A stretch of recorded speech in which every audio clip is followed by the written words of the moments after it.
So Meta just launched their new Twitter killing app, Threads, last week, and I think that we should talk about what this means for us artists.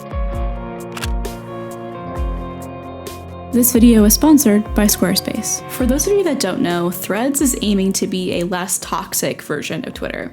Twitter has been dying for a while now, really ever since Elon Musk bought it, and Threads' launch is really just another devastating blow to that platform. It's kind of tragic to see how quickly it's all fallen downhill. And Threads really launched just in time for Twitter's rate limit. They're now limiting the amount of tweets that you can see on a given day, which is crazy. It's been nothing but scandal after scandal. And low-key, I'm gonna be honest, it kind of makes me wonder if he's trying to fail on purpose, especially given that he tried to back out of buying Twitter 3 times before he was eventually forced to keep his word by the court system. There are a ton of problems with Twitter right now. There's that weird rate limit that I mentioned, where you can only see a certain amount of tweets per day, and supposedly this might be for like the bot problem or some other cybersecurity stuff, but some people think that Twitter just doesn't have the servers to maintain the website, which is wild. You also now have to log in to see tweets and replies and threads, which means that unless you have a Twitter account, you are unable to see any content that's on Twitter if you go to the website. I think this is a terrible decision. I think you should always make your content as easy to access as possible, because if you gatekeep it even just a little bit, you're going to decline in cultural relevance. And I think that's a really unfortunate decision by Twitter. There's also a ton of stuff going on with Twitter Blue. Twitter Blue tweets and replies are now pushed to the top, which makes it really a whole play-to-win system. I think it's a whole mess. And advertisers are increasingly pulling out of Twitter. There was a 42% decline in advertisers from April to May. Half of them did come back when Elon Musk announced the new Twitter CEO, but we're far back from the pre-Musk levels. Twitter's user base is also sharply declining. Cloudflare tracks all of the most popular websites in the world, right? And Twitter has fallen pretty sharply in just sheer traffic since Elon Musk took over. So Threads, the new Meta competitor to Twitter, really launched at the perfect time to capitalize on what a mess Twitter has become. And I'm gonna be honest, I've been using Threads to try this out and talk about it in this video, and it's kind of nice. The onboarding experience is super smooth. I really do genuinely love how you can instantly follow the same people that you follow on Instagram. And maybe indie social media apps should try to replicate this onboarding experience. This article by the Harvard Business Review talks about the onboarding experience at length and how this is a hint at what a world with partially or fully open software protocols, basically the ability for platforms to talk to one another, could look like, where you can transfer profiles and content and who you're following between platforms, assuming they share some kind of compatibility in infrastructure, API, or something. I don't know, I'm not into that kind of thing, I'm just making words up. But Adam Mosseri, the CEO of Instagram, has said that he wants open software protocols to be the future of Threads and social media writ large. And this is kind of cool in theory, right? It gives people options. If a platform turns to absolute shit, you could theoretically just leave and join another without losing your community. It's kind of a wild move by Meta in general. I never would have anticipated that they would be open to losing some percentage of market share by allowing an open software protocol to exist. We'll have to see if they make this compatible with more indie social media apps like Vero and Mastodon. In terms of features, I do think that Threads has stuff that a lot of artists will really like. You can post up to 500 characters on Threads. This is basically double Twitter.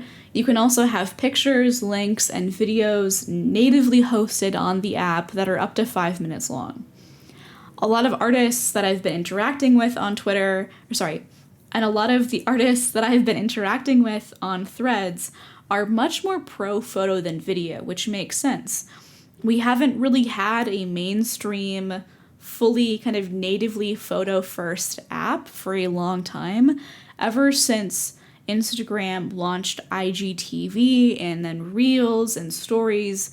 We haven't really had a platform that places a high value on just photos. And some artists that I've been talking to on Threads have been pretty anti-video in general. They don't want to have to post Reels to another platform. And this also really makes sense. There are a ton of short-form video platforms that already exist, and the idea of there being a fourth one seems to just be way too much. The idea of Threads in general, I think, is pretty positive. Again, they are trying to be a less toxic version of Twitter, and this totally checks out. Twitter can be an absolute nightmare hell site, and that makes sense that you'd want to have some competition there. On Threads, you can kind of create and participate in cool conversations. You can boost other artists' work by re-threading or quote threading. I'm still trying to figure out the lingo there, but there is a lot of potential for artists, and to me at least has the best features of Instagram and Twitter all in one place. But there are a ton of platforms with Threads that I really do want to get into. Before I do, I want to briefly talk about the sponsor of this week's video, Squarespace. Squarespace is a longtime sponsor of the channel, and I am so grateful for their support. I need you to know that even if Squarespace wasn't sponsoring the channel, I would still recommend them.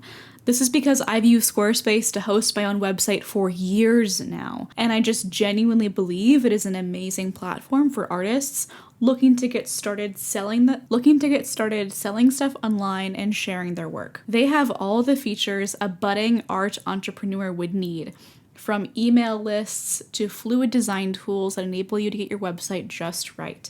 And for those of us that are intimidated by taxes, aka me, their third-party tools like QuickBooks and TaxJar make collecting and remitting sales tax really easy. I sell prints via dropshipping on my website, as well as purely digital products, but you could sell consulting services like portfolio reviews or even courses on Squarespace. They really do let you do it all. If you want to give it a try, use code Kelsey Rodriguez at checkout to get 10% off your first order of a website or domain.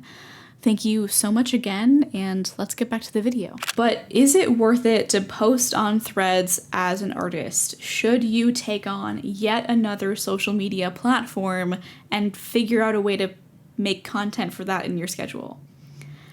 And my answer to that would be maybe.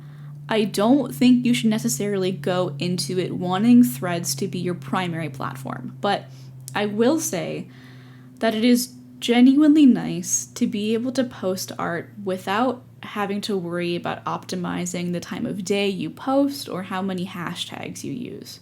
I've seen artists post about how they've absolutely made sales from posting their work on Threads.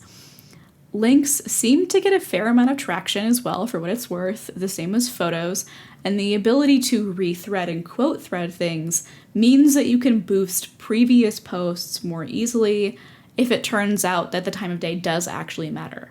I could see Threads being a really great tool to build community and keep in touch with your audience, especially given that absolutely clutch onboarding feature Instagram users get. You don't have to build a following from scratch. I cannot tell you how insane that is. The onboarding feature alone really makes Threads pretty impressive to me, but it is in its honeymoon phase right now.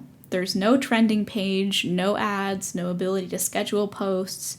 It is missing a lot of features, but all of that could change at any moment. Meta is an advertising business at its core, right? They have to make money from ads, and the decline of Twitter is in part because they are becoming less advertiser friendly. A social media platform really has to have ads long term in order for it to succeed. So I'm sure that we're going to see ads on Threads eventually. It's just a matter of when. I also really do want to talk about the fact that Meta made this company. I think there are a lot of downsides there that are important to talk about because monopolies are pretty bad. I'm going to be honest here, I wish that Threads had been created by an indie developer and not Meta.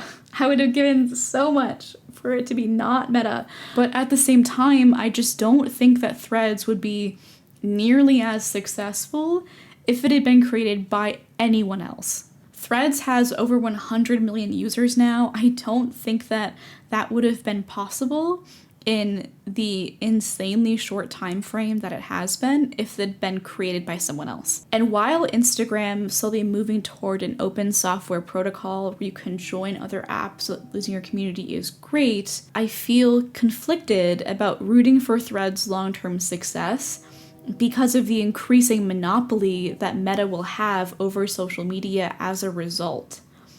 Meta owns Facebook, Instagram, Threads, and WhatsApp. Their collective user base is almost half of the world's entire population, and our increasing reliance on them means that we're relying on their moderation team to make good choices. And these choices will affect people's lives. They have just drastic geopolitical implications, and that's a lot of pressure to put on any company. But Meta has also proven that they don't make good choices sometimes. They often fall short in ways that have tangible negative effects in the real world that can lead to deaths, corruption, and so much more. Before I did YouTube, I was a political science major in college, and I mostly researched the rise of right-wing movements. And Meta's consistent failures to moderate misinformation has led to the rise of conspiracy theories and just insane movements that have ruined and sometimes ended the lives of countless people. And that's only one of their controversies. If you even do a little bit of Googling and a little bit of research, you'll find out that Meta has made some really bad choices. And on a practical level, I know that moderation on this kind of scale, we are literally talking about half of the planet, that has to be just a logistical nightmare, right? And I'm hoping at least that the low-level employees on the ground are doing what they can, but the resources that people higher up are giving them has proven to just be not enough, time and time again. The people that are working these jobs are often severely underpaid, overworked, and just don't have the resources that they really need. If Meta wants to have this level of power over the world, they need to use it responsibly, and right now they aren't. I don't think that Meta is going to be destroyed anytime soon. I don't think they're going to go out of business. I think they're just an enormous behemoth of a company. And while I hope that the government here in the US might eventually discover that we do have anti-monopoly laws, I'm not confident in our ability to make things happen. And that's why I don't feel comfortable outright advocating for Threads. I don't want to tell you to join the platform right now because it does have a lot of problems. But at the same time, my experience so far using Threads has been positive. But I also, again, think that one company having an almost exclusive monopoly over all of social media is terrible. If you can build a following on other third-party platforms like Tumblr, like Vero, like Mastodon, you should do that. So anyway, that is the end of this video. I hope you guys enjoyed just the sketches that I've been working on here in the background. I'm still settling into my new space, and please let me know what you think about Threads. Are you on it? Are you avoiding it? Are you breaking up with social media altogether? Please let me know down in the comments, and that is all from me this week. I will see you guys in the next one. Bye.